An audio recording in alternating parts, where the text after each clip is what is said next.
Until now, there has been one vehicle in Australia deserving of General Motors' LSA engine. That's the mighty HSV GTS, Australia's fastest, most powerful homegrown car. Now meet the second most powerful car ever produced in Australia, the GTS's younger sibling, the supercharged LSA Clubsport R8. 2 years after HSV debuted the LSA engine in its Gen F GTS, the tuner has now extended its supercharged lineup by offering blown versions of not only the Clubsport, but the Maloo Ute and Tourer wagon as well. Each misses out on the GTS's torque vectoring function, along with its larger 6-piston front brakes and discs and magnetic ride control, but the rest is identical.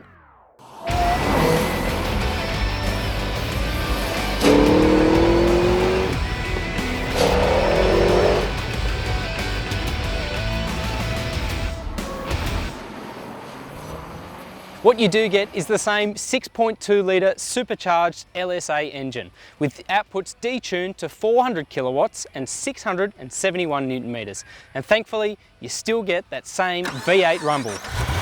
You gotta love a cranky V8. While down on outputs, the Clubsport is capable of a 0 to 100 time of 4.6 seconds, a feat we actually managed to achieve on tests. Importantly, that puts it 0.2 seconds outside the GTS, even though it is some $15,000 cheaper to purchase. For that money, the Clubsport boasts the same Eaton supercharger and cooling system as the GTS, along with a high-flow bimodal exhaust manifold and catalytic converters, separate cooling for the transmission and differential, and a unique differential with upgraded drive and prop shafts. So the big question is, how similar are the two? Well, I can tell you the Clubsport R8 is an absolute ball terror, exactly like its older sibling. It's got this phenomenal amount of power from right down low. And then the engine comes alive from about 4,000 RPM onwards when the bimodal exhaust opens up and the supercharger's in full whine. It is an absolute goer. Like the GTS though, it does have the same linear qualities. You can drive it like a normal car, not that you'd really want to. It's got the same scintillating soundtrack. As I said, from 4,000 RPM, the bimodal exhaust opens right up, and you've got this beautiful V8 rumble resonating through the cabin and out the exhaust as well. In a seat of the pants comparison, I'd say it does just feel a little bit off the pace of the GTS, which corresponds with its figures, which are about 30 kilowatts and 70 Newton meters down on its older sibling. But I'll tell you what, for the road, I don't think I'd want any more power.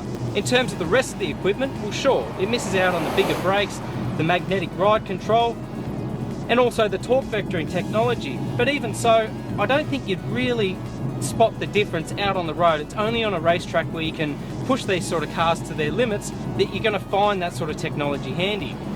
On the ride and the handling overall, this thing feels spot on. It doesn't have the adaptive dampers, as we mentioned, of the GTS, but the standard ride is fantastic. It's sporty enough and compliant as well in daily driving. Now, it might be about 1,700 kilograms in weight and massive in size, but even so, this car is no slouch through the corners, and the car has a little bit of roll, but what I've found is that it sort of just gets down on its haunches and just sits there as if it's on rails. And you've got this excellent amount of lateral grip as well. The steering has plenty of feedback. It's got a slight artificial feel to it, but it's quite fluid right around the ratio, and there's plenty of feedback coming through the wheel. Like the GTS, the Clubsport is perfectly livable in everyday driving as well, with a generous cabin, excellent noise suppression, and an air of refinement based on Holden's impressive VF Commodore.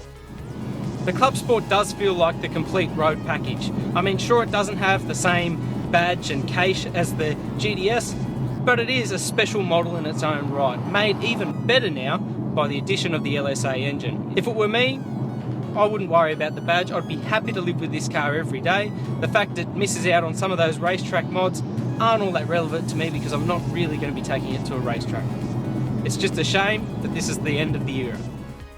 The Clubsport R8 LSA, along with the entire new HSV range, is on sale now.